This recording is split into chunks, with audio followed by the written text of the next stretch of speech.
जय हिंद दोस्तों।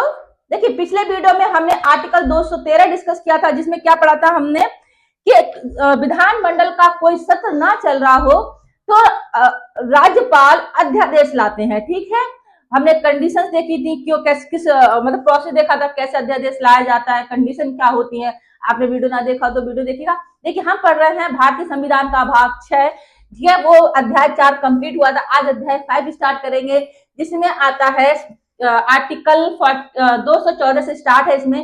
ठीक है, प्रत्येक राज्य के लिए एक उच्च न्यायालय होगा। आर्टिकल 214 में क्या दिया है, राज्यों के लिए उच्च न्यायालय, प्रत्येक राज्य के लिए एक उच्च न्यायालय होगा। ठीक है, देखिए आर्टिकल 214 का मुख्य उद्देश्य है राज्यों में न्यायिक संरचना की व्यवस्था करना। ठीक है, देखिए इसका तात्पर्य यह है कि प्रत्येक संवैधानिक राज्य में सर्वोच्च न्यायिक निकाय यानी उच्च न्यायालय स्थापित होगा।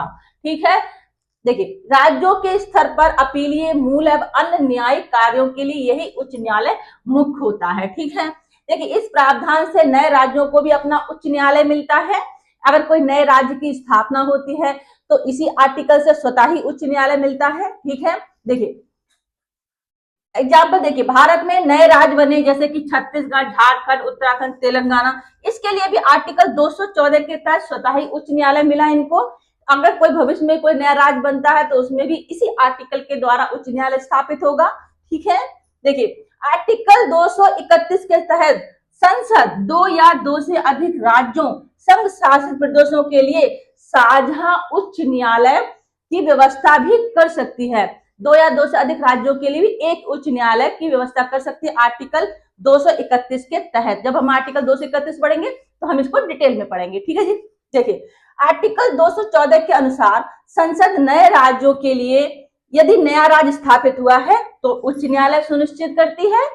यह प्रावधान संघ शासित प्रदेशों पर लागू नहीं होता है, इसके लिए उच्च न्यायालयों का प्रावधान अलग होते हैं।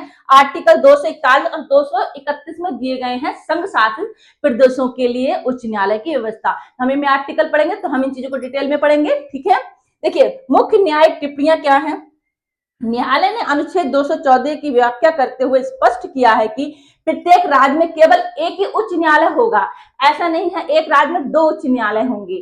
ठीक है, प्रत्येक राज्य में सिर्फ एक ही उच्च न्यायालय होता है। ठीक है, ये मतलब ये स्पष्ट किया है सर्वोच्च न्यायालय ने। ठीक है, देखिए